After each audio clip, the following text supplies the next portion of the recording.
I want to talk about the basement of Tanner Manor. It had two full staircases going down, one from the kitchen area and one from my dad's office right before you went into the library.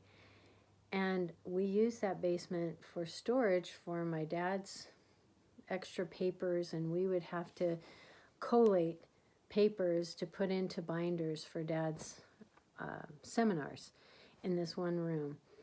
Another room we used for a ping pong table, and off of that room there was a recording room. My dad had turned it into a recording room where he could record his cassette tapes that he sold.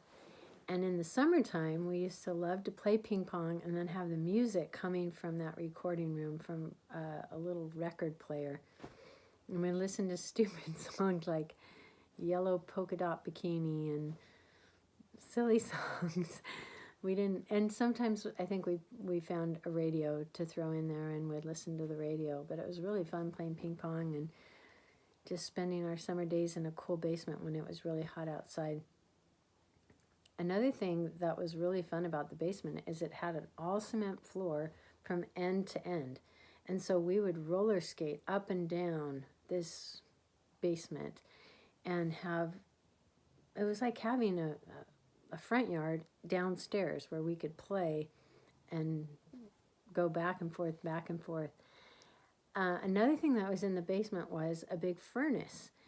And I remember spending hours down there around that furnace because it had piping or railing around it. And Brian and I would do flips around this pipe over and over. We'd get on like monkey bar kind of things. And that's how we would entertain ourselves.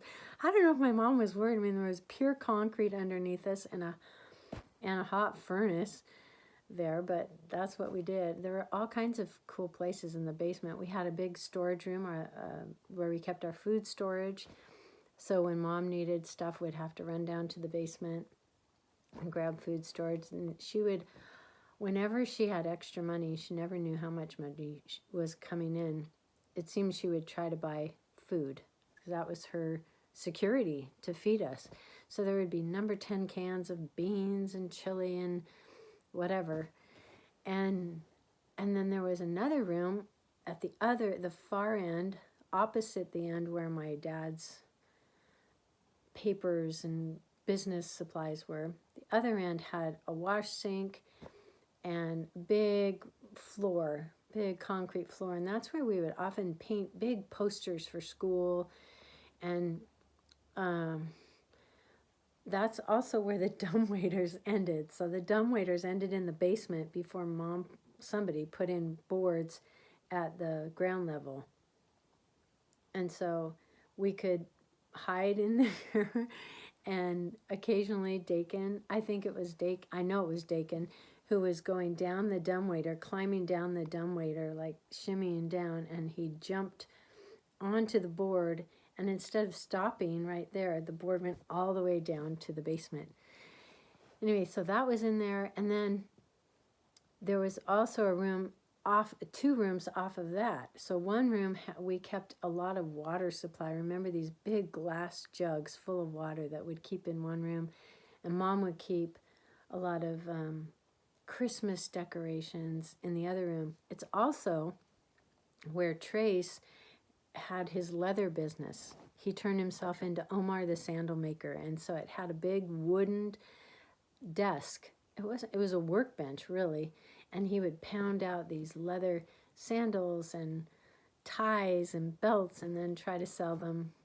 He'd tie-dye the leather. He was really creative. And anyway, so that was another storage area. And that one and several of the other rooms had little tiny doors that you could crawl through and get in the crawl space under the house.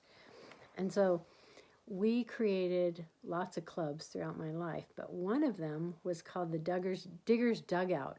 And at the bottom of the stairs coming down from the kitchen, just to the left, if you look up, there was a wooden door that would pull down. It was way up high, so we had to get a ladder or something to get in there.